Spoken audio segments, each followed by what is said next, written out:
Hello, this is Filipino Science Hub, and today we will have our video demonstration for the topic heredity in grade 3 biology.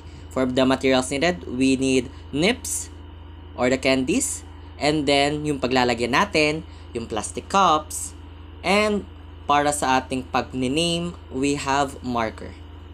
To start with, let me prepare the materials needed. So, ang gagawin natin ay we will segregate the candies into different plastic cups. And we will segregate them by their colors. So, we will have 5 different plastic cups with 5 different colors. Yellow, violet, blue, orange, and red.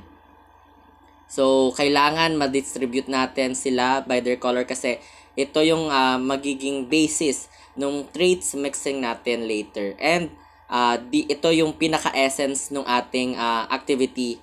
And if you need guidance mga bata sa parents ninyo, feel free to do so.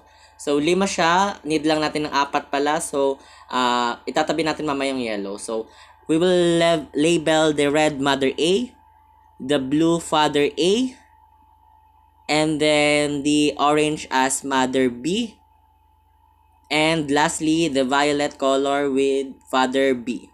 So, itabi na natin yung yellow kasi 4 lang yung need natin.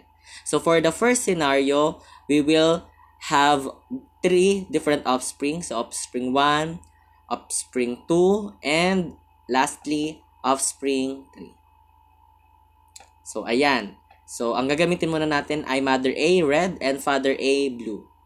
So, we will just segregate them through the different plastic cups.